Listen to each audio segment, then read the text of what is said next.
I want to discuss a couple of recent updates. First off, the coronavirus update there, an update on digital LSAT prep. And then I want to take some time to discuss the mindset of a 170 plus scorer, what that looks like. Because even if you're not aiming for the 170s, which I think you should be, but even if you're not, even if you'd be happy with high 150s or 160s and so on, it still pays to think like a 170 scorer, because if you do, then you will increase your score significantly by better understanding the mindsets of the people who make this exam as well. So again, the agenda for tonight is coronavirus update, digital LSAT prep tests from LSAC, the mindset of a 170 plus score. And then of course, I know there are many questions on digital LSAT prep specifically that I will get into as well. Now, there is a chat function here in Zoom. Please feel free to ask questions throughout the evening, and I'll do my best to incorporate them into the conversation. So first off, the coronavirus update. LSAC has canceled March LSATs across Asia in China, Thailand, Japan, Hong Kong, and South Korea. The June LSATs may be canceled there as well. Some March LSATs here in the US have been closed, meaning students in those locations will not be able to take the March LSAT. More test centers may be closed as well.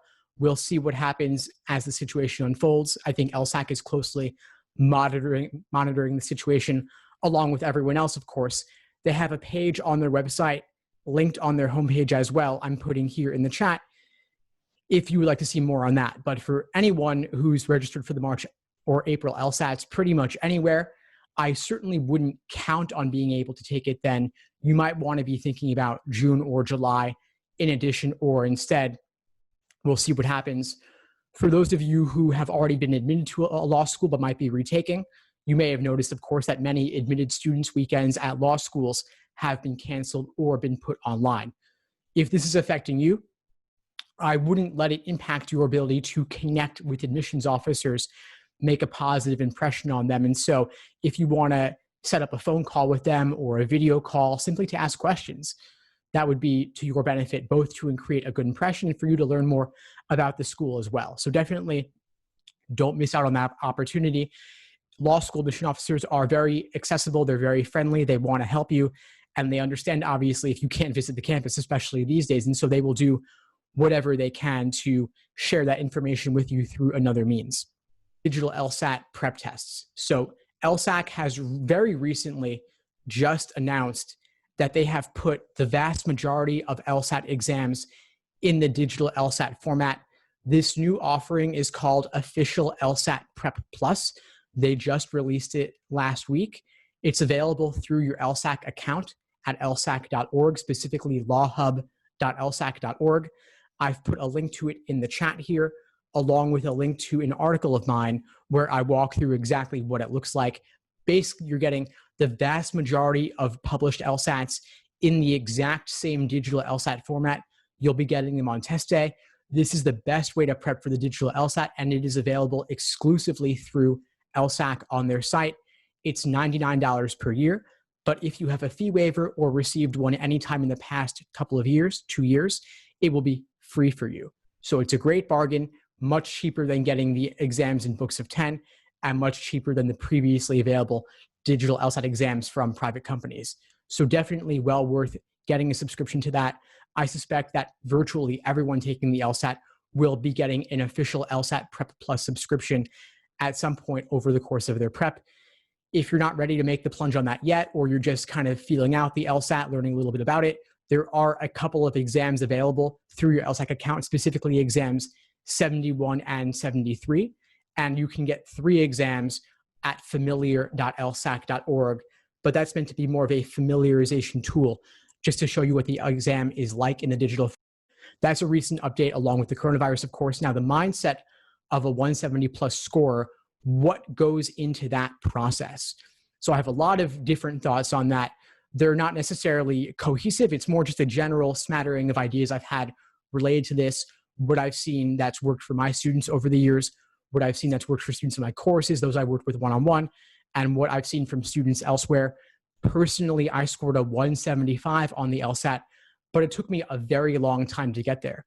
My initial cold diagnostic was a 152, and my next several diagnostics were also in the low 150s. And I became increasingly obsessed with this exam the more and more I studied it. And as I was saying with a student yesterday who was experiencing burnout, obsession can be both a blessing and a curse. It can be a blessing in that you are willing to do whatever it takes, put in all the hours and days and weeks necessary to master this exam, even if it involves doing every single exam ever released, as it did for me.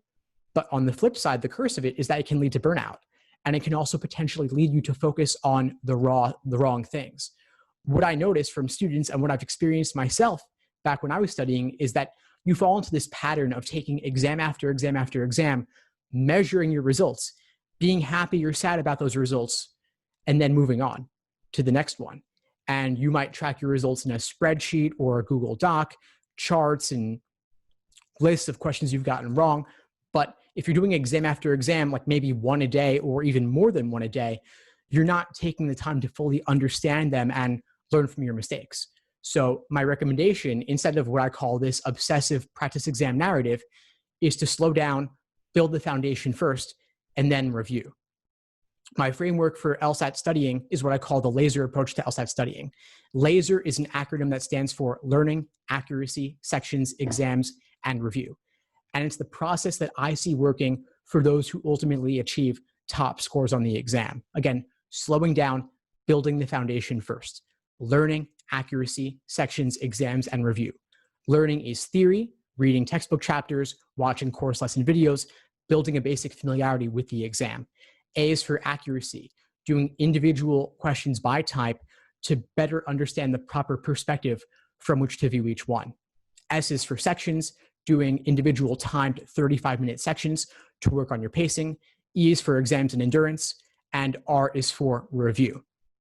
This is the framework, again, underlying my LSAT study plans. I'm not going to spend too much time on this because I know I've covered it extensively in my other classes as well, but I did want to mention it briefly. I couldn't neglect to mention it, of course.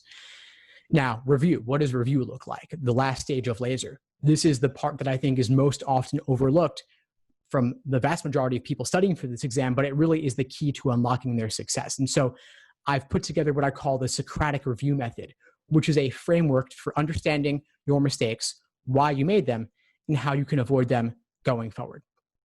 So let's take logical reasoning as an example. You want to see where your misunderstanding stemmed from. Was it in the stimulus? Was it in the question stem? Or was it in the answer choices? If it was in the stimulus, what about the stimulus specifically tripped you up? How did they ramp up the difficulty level of the argument? And this is where it's really important to see the exam from the test maker's perspective. If you were trying to design an argument or design a reading comp passage and make it as difficult and confusing as possible, what would you do to increase the difficulty level? What tricks and traps would you lay for students? For reading comp, it's really apparent because reading comp passages are based on real world source material. It could be an academic journal article. It could be a book review in the New York Times, for example, as one of them is. And so you can see the source material and compare it to the actual LSAT reading comp passages. And they have boringified it or boringized the LSAT material to make it harder to understand. They include references that are kind of tangential to the topic at hand, plenty of different little asides here and there to throw you off, to shift your focus from what is actually the main point or the primary purpose of the passage. They might include conditional statements. They might take the contrapositive. They might separate different pieces of information that would be more comprehensible and smoother if you were to join them together. And if any of you are familiar with editing for English papers or research papers and such, you might be familiar with a tool called Hemingway, the Hemingway app, where you can copy paste text into a field and it'll show you how to make the writing more concise and more clear. And with LSAT reading comprehension passages, they fail this test big time. You copy paste one of those in and you're seeing that there's tons of run-on sentences. And so those sentences or clauses might be better separated from each other in order to make them clearer and easier to understand.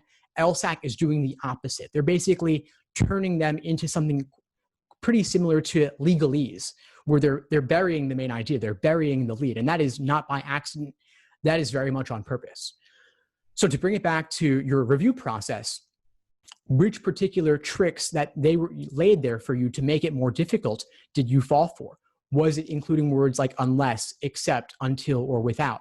Was it failing to recognize conditional statements in the absence of key indicator words? Or was it that they buried the conclusion in the middle of the stimulus? Those are the kinds of things you want to look for. Then if your misunderstanding was in the question stem, was it some particular unfamiliar wording in a question stem? A lot of times on tougher questions, LSAC will reference common question types like flaw, strengthen, weaken in unfamiliar way using synonyms. They're breaking out their thesaurus, because if they can refer to a common idea in an uncommon way, it will be harder for you to spot it. It's kind of like they're putting a mask on it. They're obfuscating it, making it harder for you to recognize something that you actually understand pretty well. They're just dressing it up for you. Finally, if it's in the answer choices, if that's where your misunderstanding stemmed from, what specifically about the wrong answer choice made it seem appealing to you, and what ultimately makes it wrong? And what was discouraging about the right answer that pushed you away from it, and what ultimately makes it correct? You want to do this again and again and again. And you may even want to keep a mistake log or a mistake journal where you write out or articulate your thought process. You want to see if you can teach it to yourself or teach it to someone else, ideally. A mistake journal is great if you want to track it for yourself and if you have no one to talk to about this. But if you have a friend or a study buddy or a coach or a tutor, or you want to, if you have a kid or a nephew or niece and you want to explain to a 7-year-old, that could be a great way to prove to yourself that you truly understand it. A lot of times I ask a student of mine to explain it back to me and they can't, or they'll just reread the stimulus word for word. And that's cheating. That doesn't count. You don't truly understand it unless you can, without looking at the original source material, whether it's a reading comp passage or a logical reasoning argument, putting it aside, turning it over, looking away, and rephrasing it in your own words by memory to prove that you understand the general principle underlying the argument or underlying the passage. That is the true test of whether you truly understand something. And I can tell you personally that throughout my LSAT teaching career, I've been teaching this exam since 2005. I learned a lot on my own personal journey to get a 175, but I learned a lot more as I taught hundreds and thousands of students over the course of my career, because I was teaching the same question 20, 30, 40 different times, but not every method works for every student.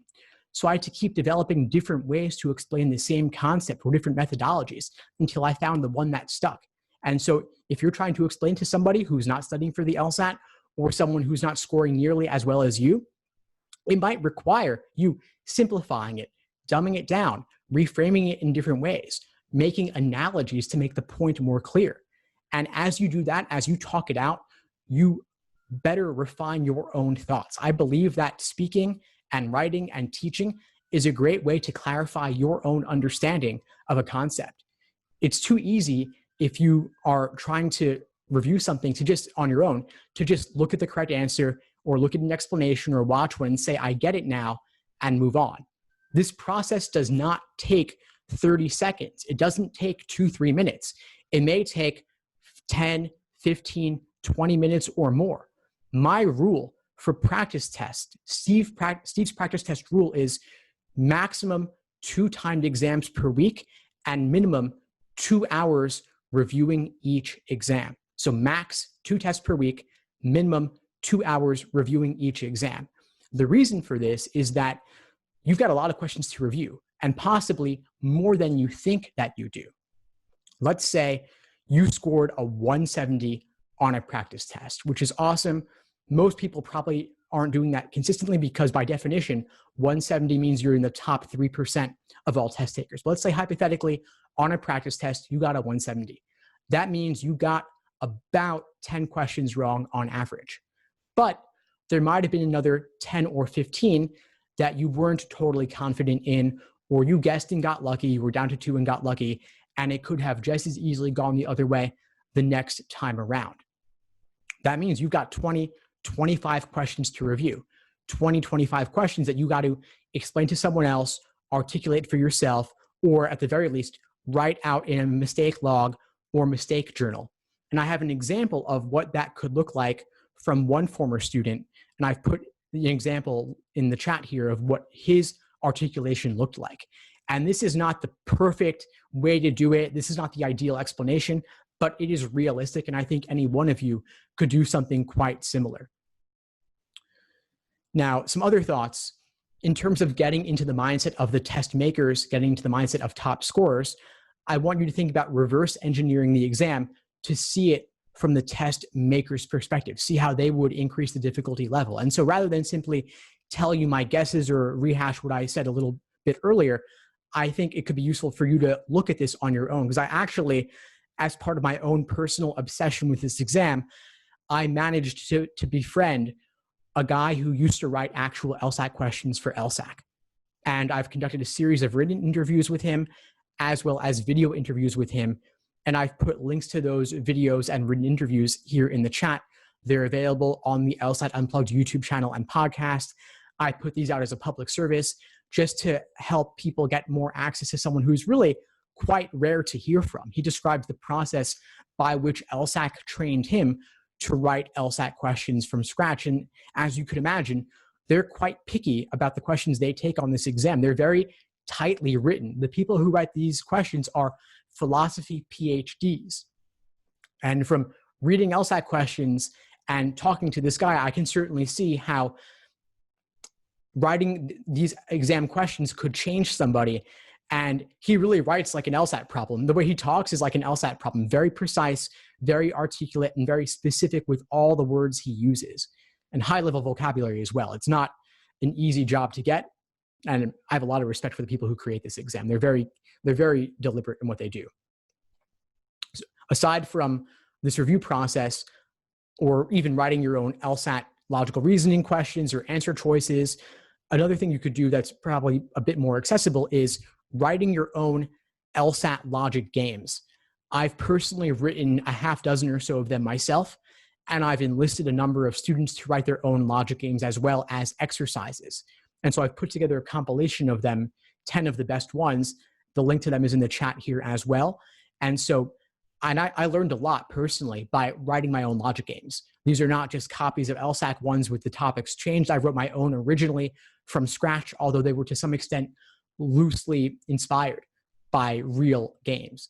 And I had a lot of fun writing those tempting wrong answers, discouraging right answers, the kinds of answer choices where a student could walk away confidently picking the wrong answer because I capitalized on the fact that certain students would make certain typical classic logical fallacies and confidently walk down that wrong path. So definitely check those out. But not only that, I want you to use those as inspiration for you to write your own mini logic games at the very least, because coming to see them from that perspective, I think you'll get a much better sense of what goes into making this exam and some of the common mistakes that students could make. Some other ideas for thinking outside the box here in terms of getting that top level understanding of the exam. You could film yourself doing LSAT problems. So you station a camera above your workspace, above your desk, and film yourself working through a section or working through a game, and later looking at the recordings to see where you may have spent too little time, where you may have spent too much time and gotten bogged down. And so you want to make sure, of course, that you avoid making the same mistake in the future. In terms of logic games, you could try memorizing the rules to build your short-term working memory. So you look at a game, you draw your diagram and draw the setup, draw the rules, then look away and see if you could recreate them all from scratch without looking back. And to make sure that your diagramming is clear and concise and consistent, could you look back at your diagram a week later, a month later, 3 months later, and thoroughly understand everything that you drew? Is it not only neat enough, but is your diagramming style consistent enough so that you could go back to it later and understand it? And could you, looking at a diagram, reverse engineer the game where you could relist all the rules that went into creating that diagram? I think this is really important to make sure that you thoroughly understand everything that you're drawing, because of course you can't do it all in your head. It simply is not realistic. It's not possible. There's a reason that phone numbers are typically only 7 digits, area codes aside, and that they're chunked 3 here, 4 there. We have real hard limits on our working memory, and there's no reason to try and push yourself too far past that, unless you're wanting to be a memory champion and compete in competitions or something like that. For LSAT purposes, make use of the scratch paper. You do get scratch paper on the digital LSAT, and I'll get into more of that later, but it's available to you. Make full use of it. For logical reasoning and reading comprehension, could you test your ability to really get the language of this exam and what they're typically looking for, where you could look at a stimulus or look at a reading comp passage and predict the answers without looking at the answer choices. So you read the passage, you look at the question stem, and then you pre-phrase or predict the correct answer.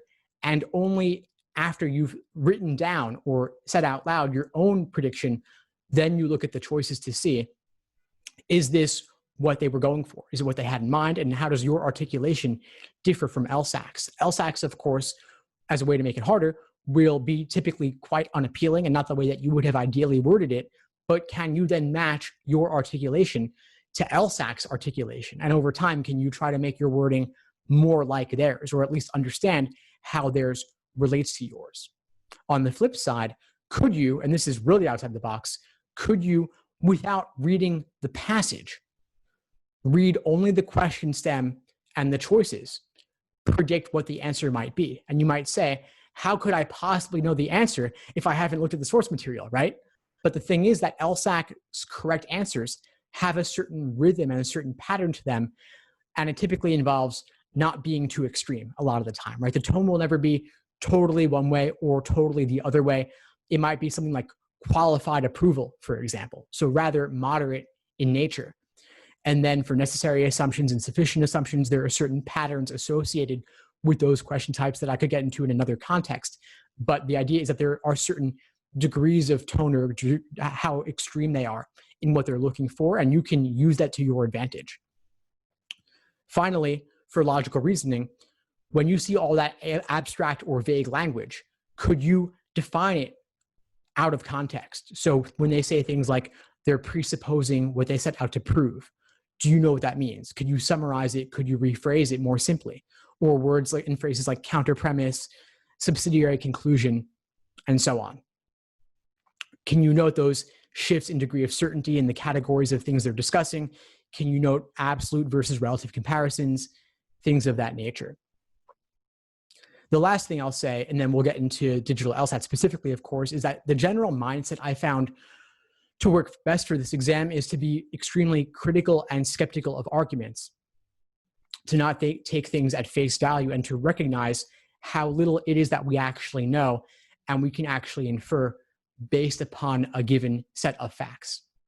I typically find that lower scorers tend to over-assume. They assume too much with the given information, and typically higher scorers tend to recognize that we can only infer to a certain extent, that our reasonable inferences or deductions are rather limited in nature. We can't go as far as we might typically think, or as LSAT would want us to go. So I have one example, one of my favorite LSAT questions of all time that I'll reference here just for purposes of illustrating this fact. There's an argument, I think it's from test 38, prep test 38, where they have a doctor who is a smoker, yet he wants to ban smoking in public places. Now, this is confusing and strange for a number of reasons. One of them is that we think doctors are supposed to be healthy, therefore they shouldn't smoke. But of course, that's not a reasonable assumption to make. Doctors are human beings, and they have all their behaviors just like anybody else. And so it's entirely possible that a doctor would be a smoker, even if they've been educated to know that smoking isn't healthy for them, for example. Secondly, we wouldn't necessarily expect a smoker to want to ban smoking in public places. We would expect perhaps typically that a smoker wants smoking to be available in as many places as possible so they have as much freedom as they want, as they could possibly have. But LSAC loves to make weird arguments that are somewhat counterintuitive. And so by playing on the unexpected, they lead students to make assumptions that are beyond the given information. So that's just something to keep in mind. And that pretty much closes this section of the conversation. I'm happy to entertain follow-ups and go back into any of this, but I know that there were many questions in mind that students had about the digital LSAT. And so I'll get into that now. I've got a big list of them here that were submitted prior to the class. I'm also happy to entertain more, either now or later as well. And so I'll just run through these one by one. So the first one was, have there been any glitches with the new digital LSAT system? The answer is yes, there have been many, many glitches. It's not a guarantee that you'll have a glitch, of course, but it's entirely possible.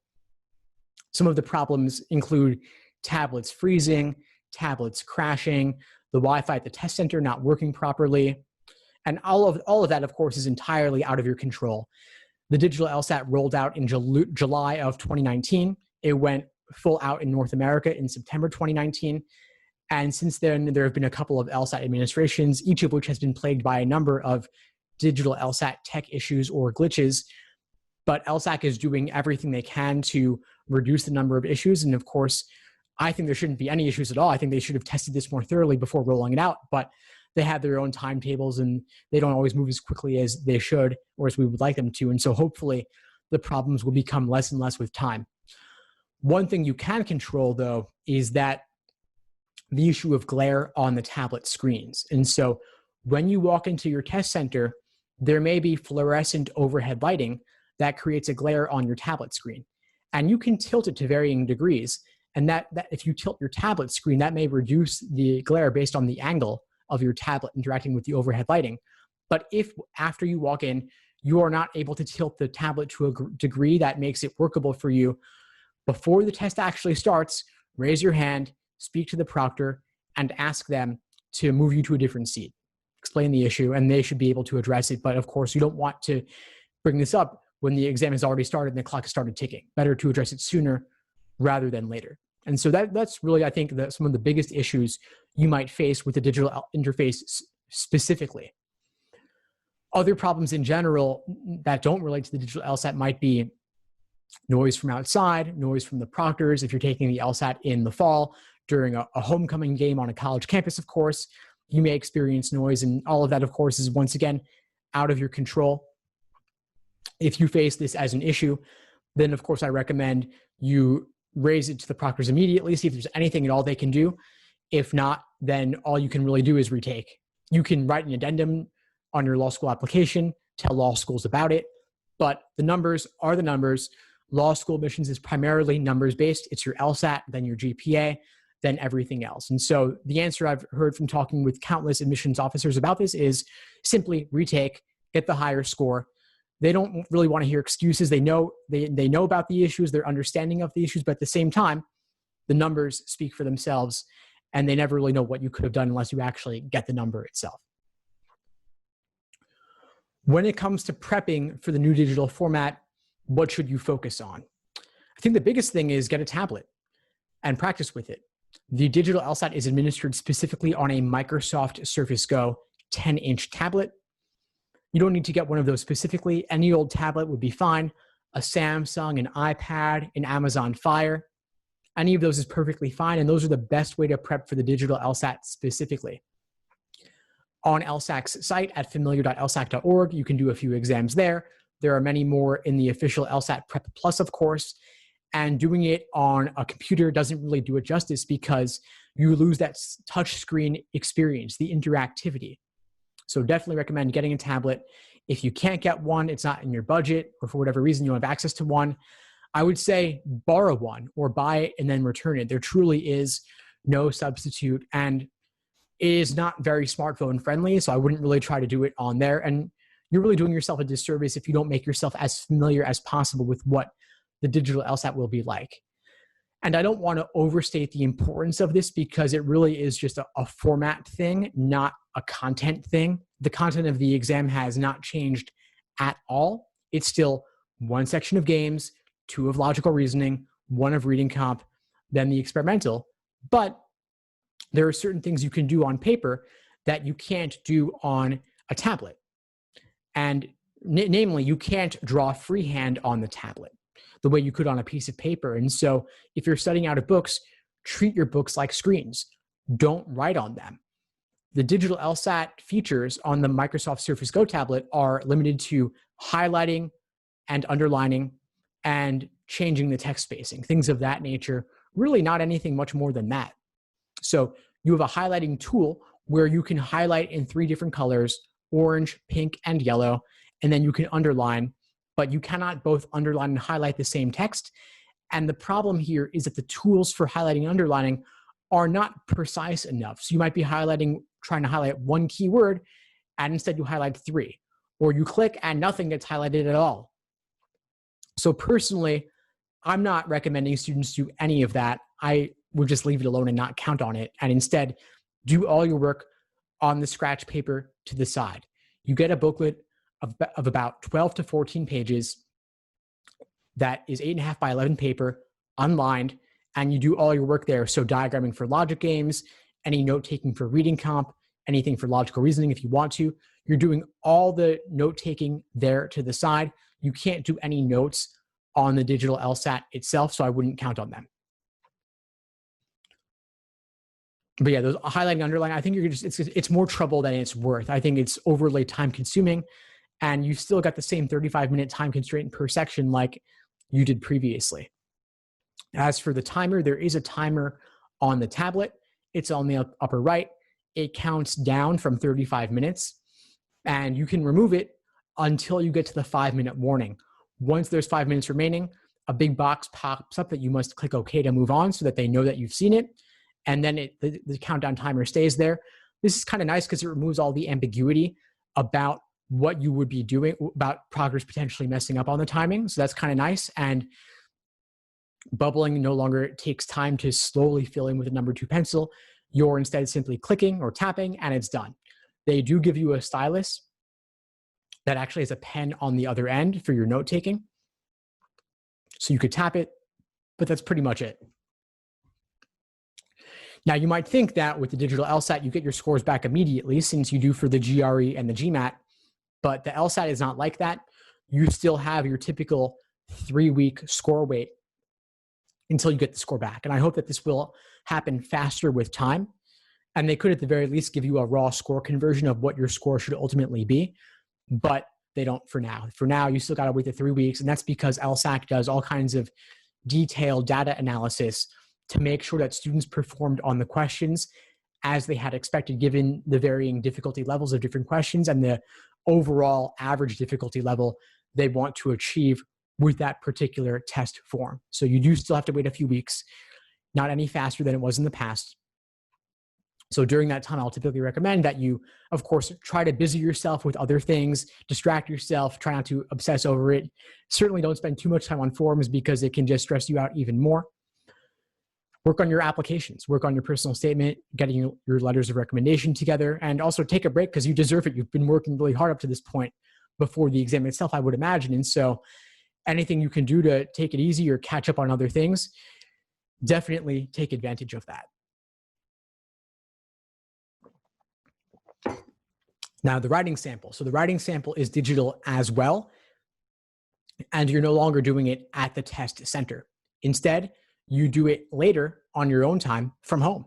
You have up to about one year to complete it after you have done your official LSAT administration. So not before, but after that, you can do it the next day, a week later, a month later, on your own computer. I wouldn't recommend waiting too long because you might forget, and law schools do want to see your writing sample. And because it is typed on your computer rather than handwritten after doing 5 scored LSAT sections, law schools will be able to read it more easily because it's legible, it's typed, and because they have a higher expectation given that you're able to choose when you want to do it. So I would take it relatively more seriously than I would have previously recommended. So you're doing it from home on your own computer. It's still a 35-minute time constraint, but the content of the writing sample has not changed. You're still choosing between 2 options and making a reasonable argument in favor of one over the other. So I would say do it probably a week later after you have some time to recuperate and decompress from the actual LSAT. Choose a day, knock it out, don't stress over it. Maybe take 25 minutes to type it out, then another 10 minutes to revise and edit whatever you've done previously. And there is spell check, which is nice, so that's a plus. Still though, I think the major reason they have the writing sample and the major cases in which they would look at it are if you are a non-native English speaker and they want to evaluate your writing ability, because obviously your personal statement could have been written or edited by someone else, but the writing sample is truly unfiltered. They know it's you. They actually have a webcam on you during the writing sample to make sure it really is you doing it. They have you hold up your government issued ID to the camera to show that it's you, and then they match it to your face. And they want to make sure, of course, that nobody else is in the room. So they do have some security procedures in place. So again, the cases are non-native English speaker. They really want to look at it closely. And if your English or writing grades in college weren't as good as that you might have liked them to be, they want to see, do you have the writing ability? Because law school, of course, exams do involve a lot of writing. Lawyers need to be able to write a lot. And so they want to really check and evaluate your writing ability there. So do take it seriously no matter what.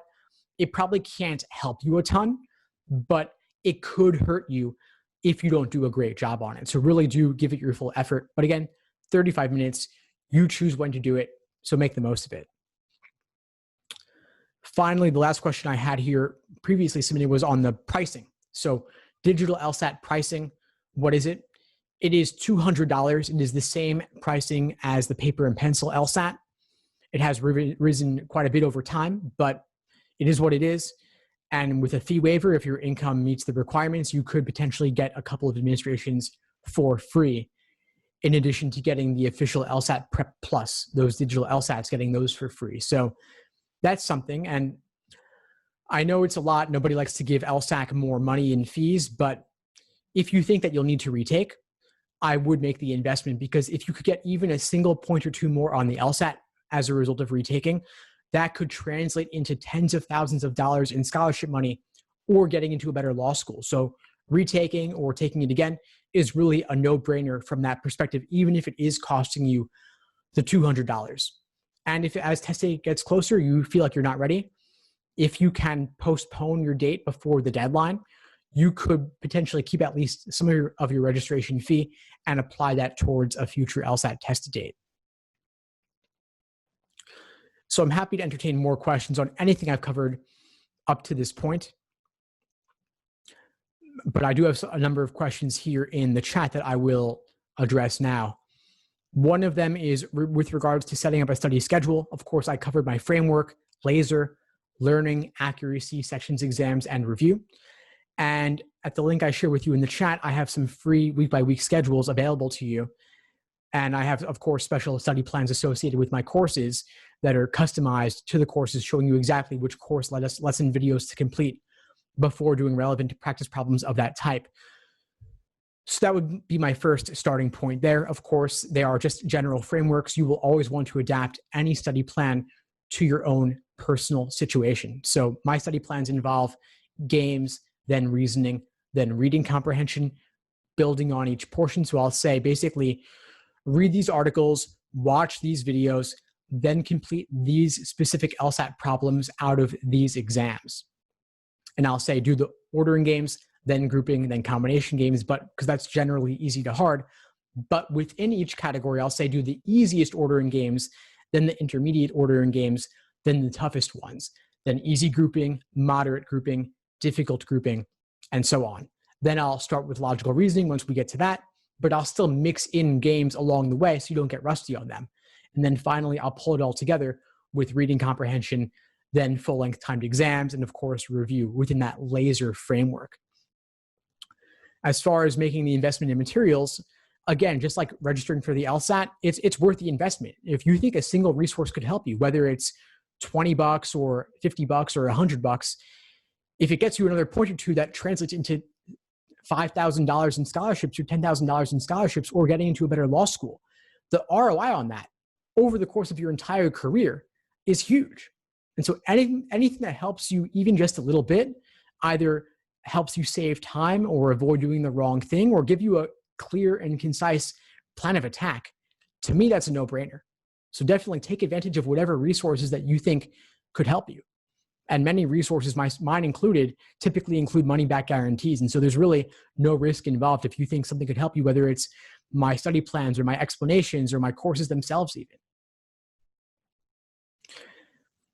If you can't afford a tablet, coming back to that. So if you can't afford a tablet, could you study with a book alone and take the exam without practicing on the digital format? Yes, you could. I think that it's better if you can use a tablet at least once. Find somebody, get resourceful. Find somebody who's willing to lend you a tablet for an afternoon. So you could at least do one exam timed in the digital LSAT format. If your budget's very limited, find somebody generous who you know, or a friend of a friend even, who you could borrow it from for an afternoon, do a full-length exam so that you're at least a little bit more familiar with the digital LSAT format. I mean, really, I hope that you would consider it worth your while to ask your general network, post on Facebook, post on Instagram, ask all your friends, send a group text and a group me or something. Find somebody who will lend you one. I think it's well worth it. Now, if you are isolated somewhere, let's say you're in the Peace Corps, somewhere rural, and there are no tablets around for 100 miles, could you study for the LSAT only with your books? And then later go to your test center overseas and take the LSAT having never touched a tablet? Yeah, you could. I mean, technically, I suppose with my example, overseas, it's still paper, so that's not the point. But if you could not get a tablet, could you take the digital LSAT and still do well? Absolutely. Especially if you are relatively comfortable with technology. These aren't the most complicated devices in the world. I just think it'll save you a little bit of time knowing where's the countdown timer, how does the highlighting work, how does it work to eliminate answer choices and flag them to come back to later. How does the screen work? I think all of that would be useful. You can get a look at it, quite a bit of that with the familiarization tool, even on desktop. So you don't need a tablet, but I do think it would be a nice to have. Now, can the test be done in a written format with accommodations versus digital? Great question. So the LSAT is entirely digital now in North America, with some rare exceptions. And those rare exceptions would in fact be for certain cases that involve accommodations. And so if you think you might qualify for accommodations that involve taking it on paper, of course, I would apply for those accommodations as soon as possible, contact LSAC, get that sorted out because there are deadlines and it does take quite a while in order to actually get those accommodations. I don't think that ADHD accommodations specifically tend to get the paper LSAT format. I think those are typically more in cases involving some sort of physical impairment or disability, like a visual impairment or something else physical. I don't know all the specifics, but I would certainly look into it. But the vast majority of test takers in North America are getting the digital format. Those overseas in Europe, Asia, Africa, Latin America, and elsewhere, they're all getting the paper format for now. Although I expect with time, perhaps in the next 3 to 5 years, as a rough guesstimate, it will eventually go digital. But I think LSAC really wants to refine all the glitches and such, and then figure out the logistical barrier of getting the tablets to all these widely disparate testing centers and making sure they're secure, making sure they're updated and the battery's not dying, things of that nature. As far as accommodations for extra time, LSAC has been sued a number of times over the years for being too stingy and strict with accommodations. Finally, after one too many lawsuits, they've loosened quite a bit on that. And since then, I haven't really heard of anybody being denied accommodations who had the proper paperwork. And so, especially for those with ADHD, if you get a proper evaluation and you get your paperwork together on time, you can typically get 50% extra time, meaning that instead of having 35 minutes per section, you could get 53 minutes per section instead, which is a significant boost, especially, of course, if you need it. Some folks will get double time. I've had a number of students who had double time, and I don't recommend going for that because it makes your testing day really, really long. I mean, if you think about it, 5 timed sections with 35 minutes each typically works out to being around 3 hours, a little bit more including the break. Now, with double time, that's getting closer to 6-7 hours, especially if you get extra breaks as a result of getting the extra time on top of that. So 7 hours on the LSAT is really a long, long time that I wouldn't recommend for most students. I think that 50% extra time is a good amount that really tends to lead to a positive net result. So I hope that addresses that. But again, if you think you might qualify, get everything in order sooner rather than later. Get your evaluation, get all the paperwork together. LSAC has a lot of detailed requirements on their site that I would recommend looking into. If someone's asking, the digital LSAT, has it become easier because it's in a new format? And the answer is no. The LSAT is of equal difficulty as previous. They haven't made it any easier. They haven't looked to make it any harder. This is simply a format change. They are not messing with the content at all, either in terms of the types of questions they ask or the average difficulty level. If we look at the most recently released exam from November, it's not really any easier or harder than ones from 3 years ago. It's roughly the same. The LSAT does evolve over time, but I wouldn't look to tie that evolution of the content to the format change or the switch from paper to digital at all. So I hope that addresses that question.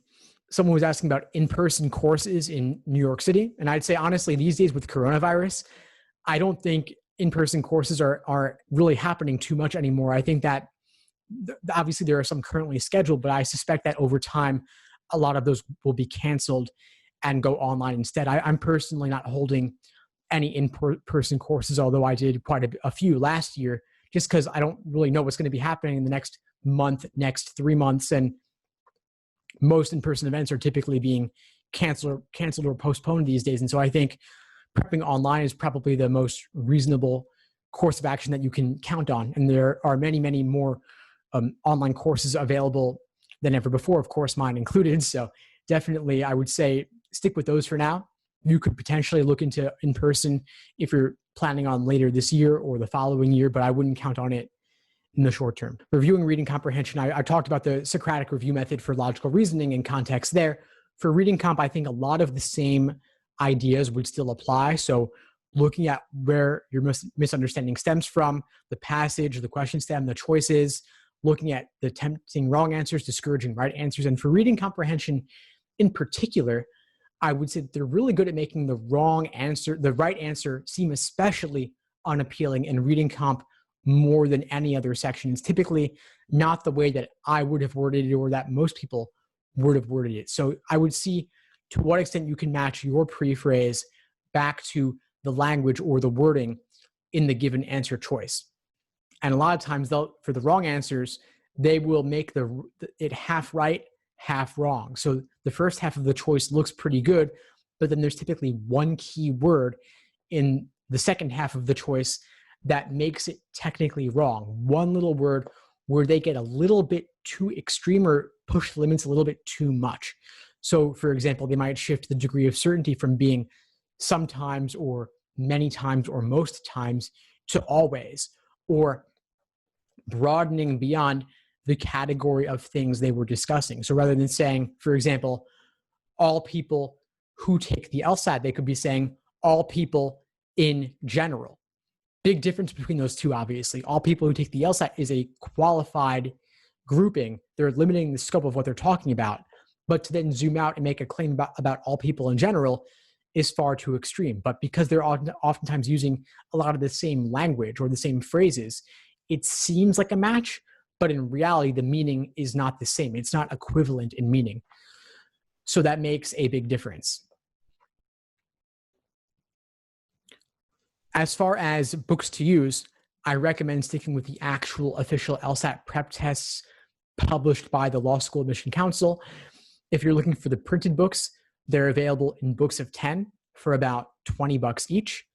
But if you're taking the digital LSAT, I would recommend also getting that official LSAT Prep Plus to take the exams in the digital format. But if you're looking for books on paper for studying on the go, or just because you prefer using paper for a lot of your prep, then I would get the prep test books from LSAC. A lot of the other books from other companies, they'll oftentimes use fake LSAT questions, or which are problematic because they contain errors and are oftentimes unrealistic. And so you'll see in a lot of the Amazon reviews for these books containing fake questions that people are complaining it had typos, it had mistakes, it wasn't realistic, or they may be using really, really old exams because the licensing fees are cheaper and they want to save money. The problem is that the oldest exams, like I'm talking from the early 90s, they're technically useful and technically the same format for the most part, but they don't really reflect the full evolution of the exam. If you're studying for the exam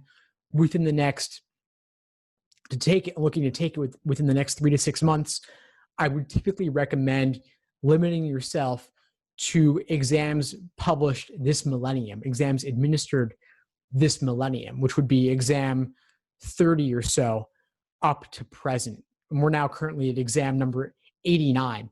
So what is that, like 60 exams or so? That's plenty of exams to study from. You don't need to do all 100 or so. So I'd say if you're looking to take it in the next 3 months, you might want to work on the most recent 15, 20 exams. If you're taking it 5 to 6 months from now, I might look at the most recent 30 or 40 exams. But budget them out for yourself, make a plan. And here's the link to my plans again, since someone was asking about those.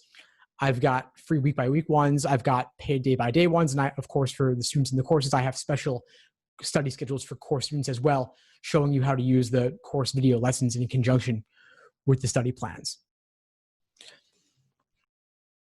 I have a question on score averaging. Do law schools average multiple scores, or do they only take the highest? They only take the highest score. They do not average multiple LSAT scores. A lot of misinformation out there about this, because prior to 2006, law schools were taking the average because that's what the American Bar Association asked for. But starting in 2006, they made a switch where they only ask for the highest score instead of matriculating students. And so that's all that is considered in the law school admission process. So there is really not much of a downside to retaking the exam. You could take it 2, 3, 4 times, totally fine. They will only calculate the highest score when determining your chances. Now, they will see all scores, but that's not really a big deal, because again, they're only calculating the highest. That's what goes into the US News rankings calculations, which is what they are extremely concerned about. Now, if you take it 5 or 6 times or more, that might start to look a little bit like you're not really sure what you're doing, or that you're not really making the best decisions about taking it when you're fully ready. But 2, 3, 4 times, totally fine. And if you're taking it more than that, maybe you'll want to write a short addendum explaining what was going on. But I think for most students, 3 or 4 times at most would be sufficient, unless something goes terribly wrong at the test center. Now, scores are good for 5 years. They're on your record for 5 years. And so after that time, they expire and are no longer seen by law schools. And so you'd want to retake it in that case. But they're taking your highest score, and that highest score is from one single administration. They are not doing what's called super scoring for the SAT, for example, where they're taking multiple from different administrations. They don't see how you did on games versus reasoning versus reading comp. They're just seeing your score out of 180, and that's it. But I want to thank everyone for coming tonight and for all your excellent questions. I really do appreciate your taking the time and showing up so powerfully despite all the chaos going on out there. Please feel free to keep in touch. If you have any questions or need anything at all as you move forward with your prep, I'm happy to help however I can.